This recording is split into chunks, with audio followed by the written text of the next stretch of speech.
সালাম আলাইকুম। ঢাকায় বসবাসরত ১ নং মির্জানগর ইউনিয়নবাসীদের মধ্যে ঐক্য, সহযোগিতা ও সুসম্পর্ক বজায় রেখে একটি সামাজিক সংগঠন গড়ে তোলার লক্ষ্যে মত বিনিময় সভা। আজকে উপস্থিত ছিলেন ১ নং মির্জানগর ইউনিয়নের অনেক ভাই ব্রাদার, নামি দামি মানুষ। তারা সবাই এসেছিলেন তাদের মতামত জানানোর জন্য, কিভাবে করলে এই সংগঠনটা এগিয়ে যাবে, কি করা যেতে পারে। সবার বক্তব্য ভালোই ছিল।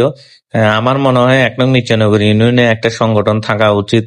যারা ঢাকায় থাকে, ফেনী সমিতি তো আছে, সাথে পরশুরাম সমিতিও আছে, কিন্তু ১ নং মির্জানগর ইউনিয়ন কোনো সমিতি বা সংগঠন নাই।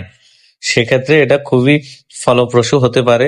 এখানে অনেকেই উপস্থিত ছিলেন, যদিও অনেকে আসার প্রতিশ্রুতি দিয়েছিলেন, বাট সবাই আসতে পারে নাই, বৃষ্টি ছিল। কিন্তু অনেক লোক উপস্থিত ছিলেন। সবাইকে সাধুবাদ জানাই।